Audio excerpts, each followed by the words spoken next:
Hello বন্ধুরা, আমি দেবিকা। আমি আজকে 25শে বৈশাখ উপলক্ষে রবীন্দ্রনাথ ঠাকুরেরই একটা কবিতা বলে শোনাবো। তোমরা জানো আমার একটা চ্যানেল ছিল, আছে এখনও, দেবিকা স্টোরি অ্যান্ড পোয়েট্রি। আমি গল্প, আবৃত্তি যা কিছু করি ওখানে আমি পোস্ট করি। তো নাচও মাঝে মাঝে পোস্ট করি।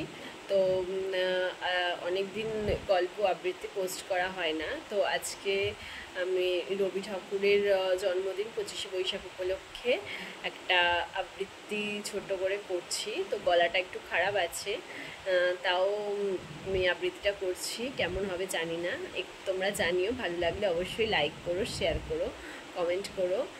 যারা যারা জানো, আমার বন্ধু ছিলে, ক্লাসমেট ছিলে আমার চ্যানেলে, তো তারা জানো আমি বাংলার স্টুডেন্ট ছিলাম, সাহিত্য স্টুডেন্ট ছিলাম। ওই জন্য সাহিত্যর প্রতি এখনও ভালোবাসাটা আছে। তাই স্টোরি বলি, কবিতা বলি, গল্প ডিকটেট করি। তো ঠিক আছে, তো চলো, আমি রবি ঠাকুরের আজকে একটা ছোট্ট করে কবিতা শোনাচ্ছি।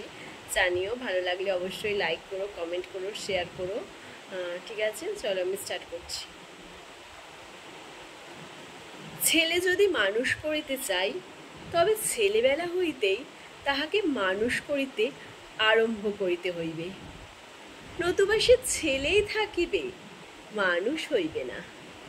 শিশুকাল হইতেই কেবল স্মরণ শক্তির উপর সমস্ত ভার না দিয়া সঙ্গে সঙ্গে যথা পরিমাণ চিন্তার শক্তি ও কল্পনা শক্তির স্বাধীন পরিচালনার অবসর দিতে হইবে।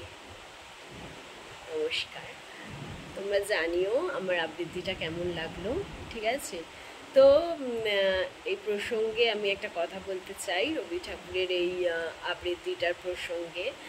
যে এখানে রবি ঠাকুর যেই লাইনগুলো বলেছে, যে ছেলে বা মেয়ের ক্ষেত্রে, যে কোনো মানুষের ক্ষেত্রেই যে বলেছে, ছেলে যদি মানুষ করিতে চাই, ছেলেবেলা থেকেই তাহাকে মানুষ করিবার আরম্ভ করিতে হইবে, নতুবা, কারণ এই কথাটা বলেছে কারণ এখন তোমরা একটা বাচ্চার মনে যা যা শেখাবে, সে ছোটোবেলা থেকে যেটা দেখবে, শিখবে, তার আপব্রিঙ্গিং পর্যন্ত সেই অনুযায়ী তার আপব্রিঙ্গিং হবে।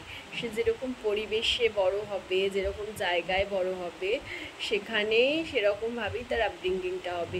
সে যদি দেখে চোখের সামনে ভালো কিছু বা সুন্দর কিছু, একটা পরিবেশ, একটা ভালো জায়গা, তো সে সেই রকম দেখে সেরকমই তার ভাবনা চিন্তা হবে, আচার আচরণ হবে। তো শুধুমাত্র পুঁথিগত বিদ্যা আর পড়াশুনো থেকেই সব কিছু হয় না। তোমরা তার মধ্যে যদি ঢোকাও, মনের মধ্যে যেরকমটা ঢোকাবে যে না, তোমাকে পড়াশুনো করতে হবে, তোমাকে নিজের পায়ে দাঁড়াতে হবে, তোমাকে সবাইকে ভালো রাখতে হবে, তোমাকেও ভালো থাকতে হবে, তো সে সেরকমই শিখবে। তো রবি ঠাকুর এই কবিতাটার উদ্দেশ্যে এরকমই কিছু বার্তা দিতে চেয়েছে, আমি সেটাই তোমাদের সামনে তুলে ধরলাম। আজকে 25শে বৈশাখ রবীন্দ্রনাথ ঠাকুরের উপলক্ষে আমি আজকে এটা তোমাদের কাছে তুলে ধরলাম, এই বার্তাটাও তোমাদের কাছে তুলে ধরলাম। তো তোমাদের যদি আমার ভিডিওটা ভালো লাগে অবশ্যই লাইক করো, শেয়ার করো আর কমেন্ট করো। ঠিক আছে, চলো, টাটা, বাই বাই। দেখা হবে পরের ভিডিওতে অন্য কিছু নিয়ে। টাটা।